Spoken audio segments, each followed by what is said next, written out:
প্রিয় ছাত্রছাত্রীরা, সোমনাথ একাডেমিতে তোমাদের সবাইকে স্বাগত। রবীন্দ্র মুক্ত বিদ্যালয় থেকে 2025 জুন সেশনে তোমরা যারা মাধ্যমিক পরীক্ষা দিতে চলেছো, আজকে থাকছে তোমাদের ইতিহাসের লাস্ট মিনিটের সাজেশন। এই সাজেশনের প্রত্যেকটি প্রশ্নের উত্তর যদি তোমরা প্রস্তুত করে রাখো, প্রত্যেক বছরের মতো এবছর তোমরা 90তে 90 কমন পেয়ে যাবে। যারা সারা বছর ধরে পড়াশোনা করনি, কি করব ভাবছো, পরীক্ষা দেবো কি দেবো না, আমি তোমাদেরকে বলছি, সোমনাথ একাডেমি থেকে স্বল্প মূল্যে 7টা সাবজেক্টের পাঠ্য বইয়ের অধ্যায় ভিত্তিক নোট, লাস্ট মিনিটের সাজেশন এবং মডেল সেটের উত্তরগুলো স্বল্প মূল্যে সংগ্রহ করতে পারো। তোমরা এই নোটগুলো পড়ে গেলে আশা করা যায় একটা ভালো রেজাল্ট তোমরা এখনো করতে পারবে, ঠিক আছে। এবং এই সাজেশনের প্রশ্নগুলো পড়ে গেলে তো অবশ্যই তোমরা ভালো রেজাল্ট করতেই পারবে। আর যারা নতুন, যারা চ্যানেলে কিন্তু অবশ্যই সাবস্ক্রাইব করে নাও এবং পাশে থাকা বেল আইকন প্রেস করে অল নোটিফিকেশনটাকে অন করো, যাতে আমি যখনই কোনো ভিডিও আপলোড করি সবার প্রথম যেন তোমাদের কাছে পৌঁছে যায়। তো চলো আমরা শুরু করি সাজেশনটি। রবীন্দ্র মুক্ত বিদ্যালয় মাধ্যমিক 2025 জুন ইতিহাস সাজেশন, নম্বর বিভাজন, নতুন সিলেবাস। আচ্ছা, বানটি একটু মিস্টেক রয়েছে। ফুল মার্কস এখানে 90তে পরীক্ষা হবে। এমসিকিউ দেখো, 1 নম্বরের 12টি, 2 নম্বরের 6টি এবং 4 নম্বরের 9টি প্রশ্ন তোমাদেরকে লিখতে হবে। 4 নং 36 আর 5 নম্বরে লিখতে হবে, দেখো 5 নম্বরের হচ্ছে 6টি, 5 6 30। বোঝা গেছে? এই হচ্ছে তোমাদের নম্বর বিভাজন। টোটাল তোমাদের বড় প্রশ্ন দেখো 9 আর 6 15টা লিখতে হবে, ঠিক আছে। তার সাপেক্ষে আমি কটা সাজেশন হিসাবে দেখে নাও। প্রতিটি প্রশ্নের মান 4 ও 5, ঠিক আছে। 1 নম্বরের প্রশ্ন, ইংরেজদের সঙ্গে সিরাজউদ্দৌলার সংঘাতের কারণ লেখো। এটা আমাদের নোটের 25 নম্বর পেজে পেয়ে যাবে।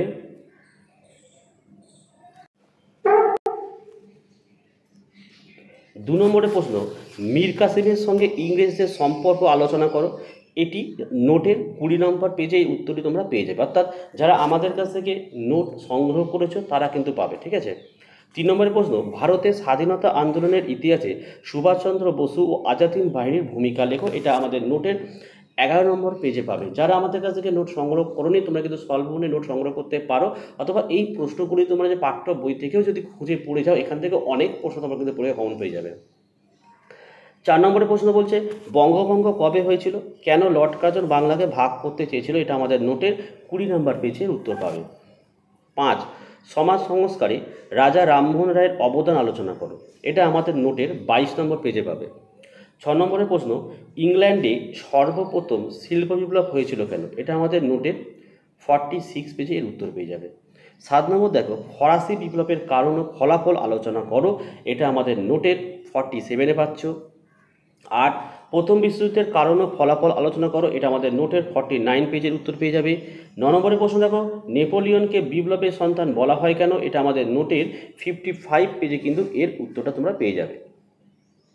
10 নম্বরের প্রশ্ন, ফরাসি বিপ্লবে দার্শনিকদের ভূমিকা লেখো। এটা নোটের 56 পেজে এর উত্তর পাবে। আচ্ছা, এবারে চলে আসো টিকা লেখো। টিকা কিন্তু আমাদের পরীক্ষা দেবেই দেবে। যেমন 1 নম্বরের প্রশ্ন দেখো না, চম্পারণ সত্যাগ্রহ, নোটের 29 পেজে পাবে। 2 নম্বর দেখো, অসহযোগ আন্দোলন, নোটের 17 নম্বর পেজে পাবে। 3, ভারত ছাড়ো আন্দোলন, নোটের 26 পেজে পাবে। 4 দেখো, স্বদেশী আন্দোলন, এটা আমাদের নোটের 16 নম্বর পেজে পাবে। 5 দেখো, বনভূমির প্রকারভেদ লেখো। আর 6 নম্বর দেখো, মহলানবিস মডেল। দেখো এখানে নোটের কোনো পেজ নাম্বার দিইনি, মানে তোমরা লাস্ট মিনিটে যখন আমাদের কাছ থেকে সাজেশন নিয়েছো তখন কিন্তু আমি আরও 2টো শর্ট পিডিএফ দিয়েছি ইতিহাসের, সেখানে এই উত্তরগুলো পেয়ে যাবে, ঠিক আছে। 12 নম্বরের প্রশ্ন দেখো, নৌ বিদ্রোহ, এটা 12টা মিস্টেক রয়েছে, নৌ বিদ্রোহের কারণ আলোচনা করো। 13, আইন অমান্য আন্দোলনের দ্বিতীয় পর্যায় 1932 থেকে 34 সম্পর্কে লেখো। 13 নম্বরের প্রশ্ন দেখো, আইন অমান্য আন্দোলনের দ্বিতীয় পর্যায় 1932 থেকে 34 সম্পর্কে লেখো। 14 নম্বর প্রশ্ন, নেহেরু রিপোর্ট সম্পর্কে আলোচনা করো। দেখো এই প্রশ্নগুলো প্রত্যেকটাই গুরুত্বপূর্ণ, যার পাশে পেজ নাম্বার লেখা নেই। আমি আবারও বলছি, যারা আমাদের কাছ থেকে নোট নিয়েছো, লাস্ট মিনিটের সাজেশন পেয়েছো, তার সঙ্গে আরও 2টো ইতিহাসের শর্ট নোট পেয়েছো তোমরা, সেখানে উত্তরগুলো পেয়ে যাবে। নেক্সট চলে আসো আমাদের 15, দ্বিতীয় বিশ্বযুদ্ধের কারণ ও ফলাফল আলোচনা করো। 16 দেখো, রুশ বিপ্লবের অর্থনৈতিক ও রাজনৈতিক কারণ আলোচনা করো। এটা নোটের 74 পেজে পেয়ে যাচ্ছ। এবার টিকা লেখো। টেনিস কোর্টের শপথ নোটের 52 পেজে। 2 দেখো বাস্তিল দুর্গের পতন হবে, এটা নোটের 51 পেজ। সাকুলত হচ্ছে দেখো শর্ট নোটের 3 নম্বর পেজ, রুশো সম্পর্কে টিকা লেখো। 5 দেখো এপ্রিল থিসিস। 6 দেখো পার্ল হারবারের ঘটনা। 7 হচ্ছে সম্মিলিত জাতিপুঞ্জের কার্যাবলী। 18 চলে আসো বাংলাদেশের মুক্তিযুদ্ধে ভারতের ভূমিকা লেখো। 19 দ্বিতীয় বিশ্বযুদ্ধে মার্কিন যুক্তরাষ্ট্রের ভূমিকা কী ছিল। 20 দেখো নেপোলিয়ন বোনাপার্টের পতনের কারণ আলোচনা করো। 21 দেখো টিকা লেখো জাতিসংঘ 14 দফা নীতি, ত্রিপলি কর্মসূচি, লেনিনের নয়া অর্থনৈতিক রীতি, কৃষিজ মহামন্দার কারণ, শার্লামেনের কৃতিত্ব। আর 7 দেখো সামন্ততন্ত্রের বৈশিষ্ট্য। ঠিক আছে, তো দেখো এই ছিল টোটাল 21টি তোমাদের প্রশ্ন। পরীক্ষাতে তোমাদের প্রশ্ন থাকবে কিন্তু টোটাল 15টি প্রশ্ন তোমাদের লিখতে হবে। 9 নম্বর, 4 নম্বরের 9টি এবং 5 নম্বরের 6টি। ঠিক আছে, সেখান থেকে এই 21টি প্রশ্ন তোমাদের কিন্তু প্রস্তুত করতেই হবে, নাহলে তোমরা কিন্তু সমস্যায় পড়বে।